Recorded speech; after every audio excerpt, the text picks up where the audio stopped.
So let's flip over to Isaiah chapter 14 and get a look here at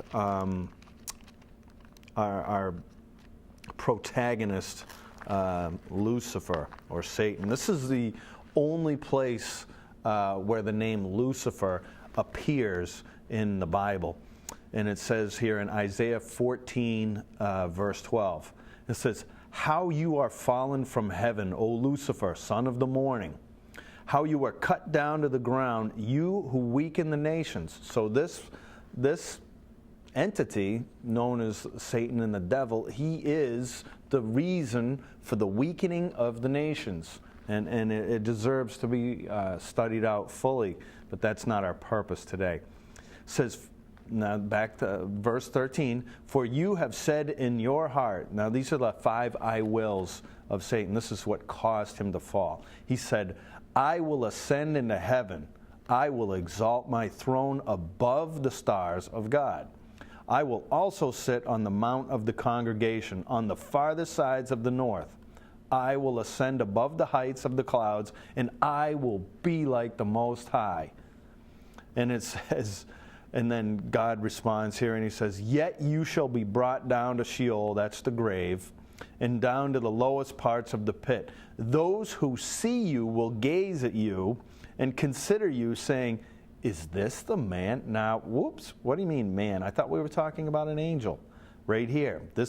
He will personify himself, as we have here in Genesis chapter 3. We're going to have what you see, the battle of the seeds is going to be opening up. Christ being the seed of the woman, okay, that's the Messiah. And Satan will also have his man on the hour, which this is what it's talking about right here. Better known as, more commonly known as the Antichrist, although there's about 33 different titles for him. And it says, "Is this the man who made the earth to tremble, who shook kingdoms, who made the world as a wilderness and destroyed its cities, and who did not open up the house of its prisoners?" All right. That's a whole nother topic, which by the time we get over to Genesis chapter 11, we'll touch on this character of the Antichrist some more.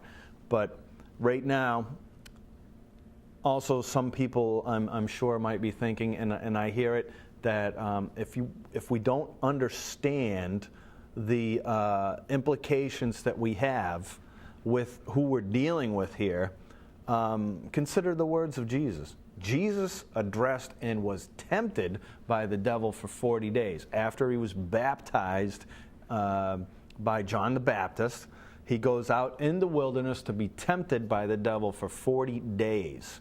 And so there's a real, and Jesus speaks about him. He saw, Satan falling like a star.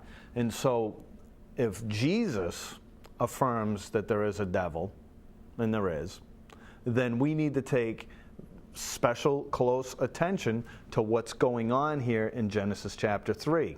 Because we have this person here who's responsible for weakening the nations, for causing the origin of evil, and without this explanation, how do you explain it? So Galatians also talks about. I'll go ahead and read this quote instead of flipping over here. Galatians chapter 1, verses 6 through 9, the Apostle Paul was addressing the Galatian church here about their faith. And so he gives them this strong word about deception. And it says, "I marvel that you are turning away so soon from him who called you in the grace of Christ to a different gospel." So there are different gospels out there.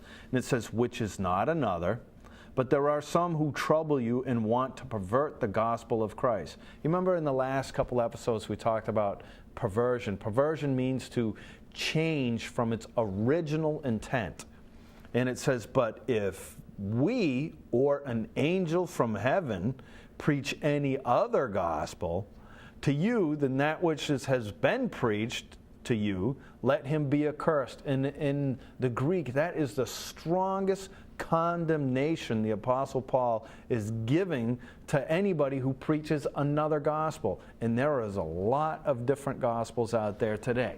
And the only way that we can protect ourselves from deception, okay, and is to have discernment. And discernment only comes from having spent time in the whole counsel of God, not just a couple of isolated texts here or there. That's why we're spending the time to go through this expositionally, reading it verse by verse. And expositional just is a kind of fancy name for explaining. We're explaining what these things mean, who these characters are, these concepts that are being introduced. So let's finish this up. So he's saying, let him be accursed. And as we have said before, and now say again, if anyone preaches any other gospel than that which you have received, let him be accursed. There it is again. You know, just a 1-2 punch to anything else but a true gospel message. And the sad state is, and the reason why we're spending the time to do this study, is all that we really need to know are found right here in Genesis chapters 1 through 11. Genesis means origins. So we're finding out the origins of these things, and the seed begins to open up. So we need to exercise that discernment. And like I said before, it only comes from having spent time in the Word of God. God rewards the diligent, all right? And He wants us to spend time with Him. And if you love somebody, your wife or your husband, you want to spend time with them. You want them to spend time with you. And so we have here, when the woman said to the serpent, all right, notice that how the enemy works here. And this is, you'll find this in everything that's out there today. When this starts to sink down in your spirit and you begin to see, you'll see that it's the same, play, same deception being run over and over again. Every generation has a new, wrinkle, or it's the same lies, but the names change. And the nomenclature, and there's a little bit of shifting around. But once you see this, watch. It says, so the beast was cunning, right? That means he's wise, all right?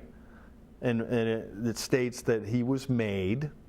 And he says to the woman, notice his first ploy is, has God indeed said? And then he quotes God. You shall not eat of the tree of the garden, but he asked it in a questioning form. So this right here is antithesis to faith. God is looking for people who will believe him, and he's a rewarder, you recall, those who diligently seek him. And Jesus told the people that were following him after he had just fed a large portion of crowds, they said, what can we do to do the mighty works of God? And Jesus turned around and didn't tell them, build me a temple or anything like that. What he expressed was, he says, God is looking for people who will worship him, right, in spirit and truth, but he says, who will believe on him, all right? And so what we have is... right here says, this is the work of God, that you believe in him whom he sent. And here in Genesis chapter 3, we have the serpent, right? He is introducing doubt. Doubt cripples faith.